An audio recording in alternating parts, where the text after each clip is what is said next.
I ended up going to work for Universal, and they set up at the time it was very popular for all the major labels to set up these little boutique labels. So there was Island Records, there was Virgin Records, so each of them owned by a different major.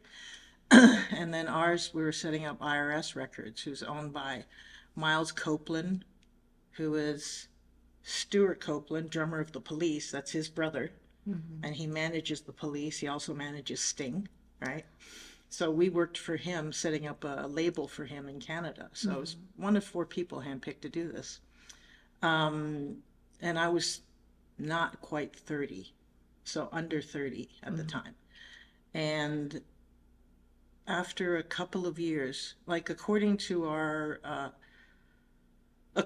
jobs, we each wore several hats, right? Mm-hmm. So I wore 2 hats. I was administration and I was also marketing. So when we broke even in a year and a half, and the states had actually planned for us to break even in 3 years, they were in shock. So they dragged me off the plane in LA, and I went straight to a boardroom meeting, a giant board. I'd never met any of these people before. And then they wanted me to explain, how is it that we can break even so quickly? I was like, what's the magic formula, right? And I said, I think it's the fact that, I'm marketing. I spend all the money. And then I'm admin, which is also accounting. I'm trying to save all the money. And I said, so, miracle of miracles, we everything was under budget for your entire year, for everything, for every department. And marketing is the worst because we're always the ones that go over budget on everything, right? Mm-hmm. Usually. But because I was also trying to keep the money together, so it was just kind of a weird situation that it just happened like that. And then suddenly you're ahead of the game. So, but when that happened, they offered me a position of vice president in label in Canada.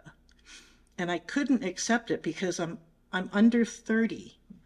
And for you to have a vice president label on you, and if you quit that job, you'd never get another job, because any other position you take after that is a manager position. It's not a VP level. So it's like a step back. You're never going to go anywhere in this industry. So I hit the glass ceiling like right then and there.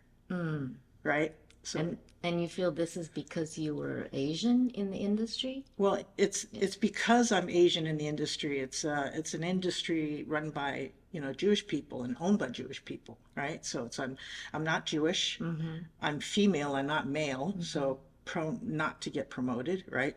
And I'm under 40. Mm. So I'm a triple whammy. Yeah, it's a triple whammy for me. So where do you go from there? Mm-hmm. You don't. Mm. You don't. You can never leave that job. I didn't like my boss because he didn't trust anybody to do anything. So he was so paranoid that I'm after his job, that he was making it impossible for me to actually do my job. And that was one of the reasons I left.